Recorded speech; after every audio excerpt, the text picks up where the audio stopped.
大家好，今日我哋要傾一個可能令你嚇親嘅話題。你中唔中意食甜嘢？仲有嗰啲標榜健康嘅無糖代替品，可能正喺度靜靜咁傷害你嘅眼睛、心臟，甚至係大腦。你有冇諗過嗰啲甜甜嘅蛋糕或者一樽無糖嘅可樂背後隱藏咗乜嘢健康風險呢？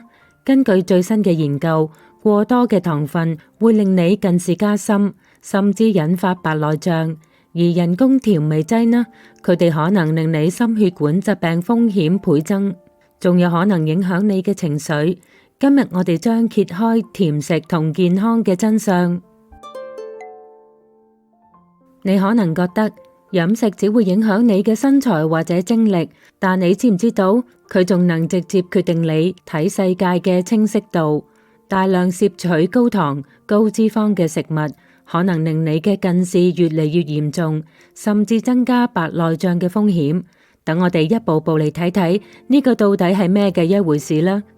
當你食咗精製澱粉或者高糖食物，比如甜品或者汽水，你嘅血糖會迅速飆升。呢個時候，身體會分泌大量胰島素嚟穩定血糖，但問題嚟啦，胰島素過多會影響一種叫做蛋白質3嘅物質。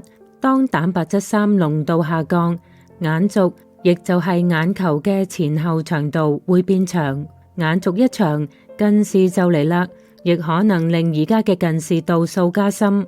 新加坡眼科研究所做咗一項有趣嘅研究，佢哋調查咗851名華人中小學生，發現一個驚人現象，嗰啲中意食甜包同脂肪同膽固醇嘅學生，眼軸明顯更長，近視嘅發生率亦更高。呢個話俾我哋聽，飲食真係能夠改變你嘅眼睛㗎。除咗近視，糖分同脂肪仲跟另外一個眼疾離唔開關係。白內障。研究顯示，攝入大量亞麻酸同單元不飽和脂肪酸或反式脂肪，會增加患白內障嘅風險。乳酪、乳製品、牛肉、豬肉同羊肉等食品，亦會增加罹患白內障嘅風險。乳糖分解後會產生半乳糖，長期累積落嚟，半乳糖醇會沉積喺眼球水晶體裏邊，令佢變得渾濁、視力模糊。所以下次你忍唔住想食多一啖甜食嘅時候，唔好忘記佢可能不單只係熱量炸彈，仲可能係眼睛健康嘅隱形殺手。咁糖唔好，我哋轉食人工調味劑得唔得呢？既然糖對健康不利，好多人就轉咗食人工調味劑，例如無糖可樂、代糖咖啡，覺得呢啲係完美嘅解決方案。但其實係咪真係咁呢？其實人工調味劑可能比你想象嘅更危險。等我哋嚟睇睇呢啲調味背後嘅真相。先講赤蘚糖醇，呢個係一種近年超流行嘅甜味劑，甜度大約係蔗糖嘅70%，熱量幾乎為0，經常會喺低碳水或生酮飲食嘅產品中，尤其會被推薦俾糖尿病患者。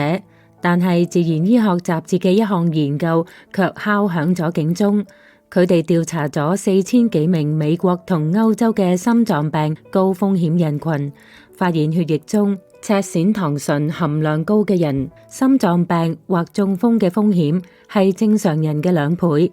點解？研究顯示，赤蘚糖醇會令血小板更容易聚集，形成血栓。除咗赤蘚糖醇，仲有其他常見嘅人工調味劑，比如阿斯巴甜、3,6蔗糖同糖精。呢啲嘢有幾甜？阿斯巴甜係糖嘅200倍，3,6蔗糖高達600倍。另外，佢哋對人體健康亦有影響。研究發現，3,6蔗糖會攪亂腸道菌群，影響糖同免疫系統。糖精則可能增加糖尿病同膀胱癌嘅風險。阿斯巴甜更麻煩，佢含有苯丙胺酸，可能引發頭痛，甚至影響腦神經健康，導致癲癇或抑鬱。更可怕嘅係，呢啲甜味劑可能令你上癮，佢哋會刺激大腦嘅愉悅中心，令你對甜味越嚟越渴望。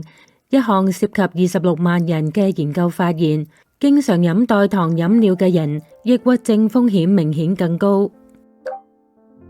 再嚟講講木糖醇，佢經常出現喺香口膠或無糖糖果中，聽起嚟好天然，但長期大量攝取，亦會令你腹脹、腹瀉，仲可能騷擾腸道菌群，甚至令血糖靜靜咁上升。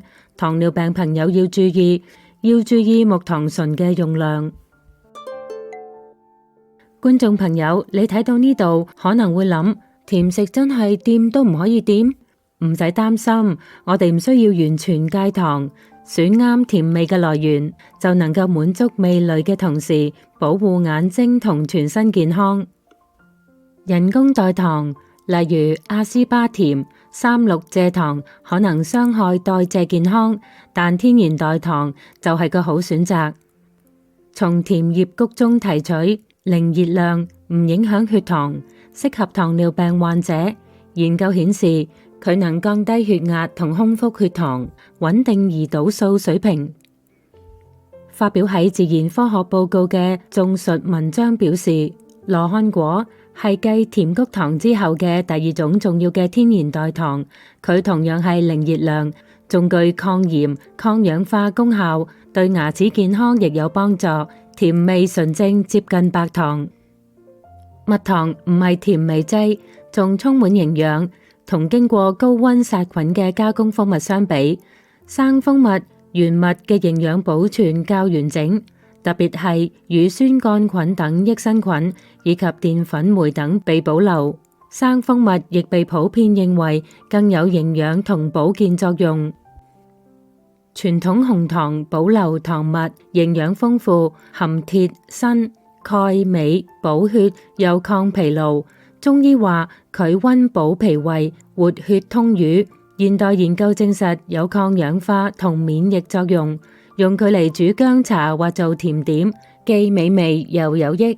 好啦，今日我哋一齊揭開咗甜食同人工調味劑嘅健康真相，從糖分係點樣拉長眼軸、誘發白內障，到赤蘚糖醇點樣增加心血管風險，再到甜味劑點樣影響腸道同大腦。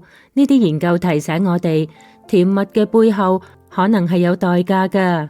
當然，我哋不必完全告別甜味，只要選擇天然代替品，保持飲食平衡，就能夠健康同美味兼得。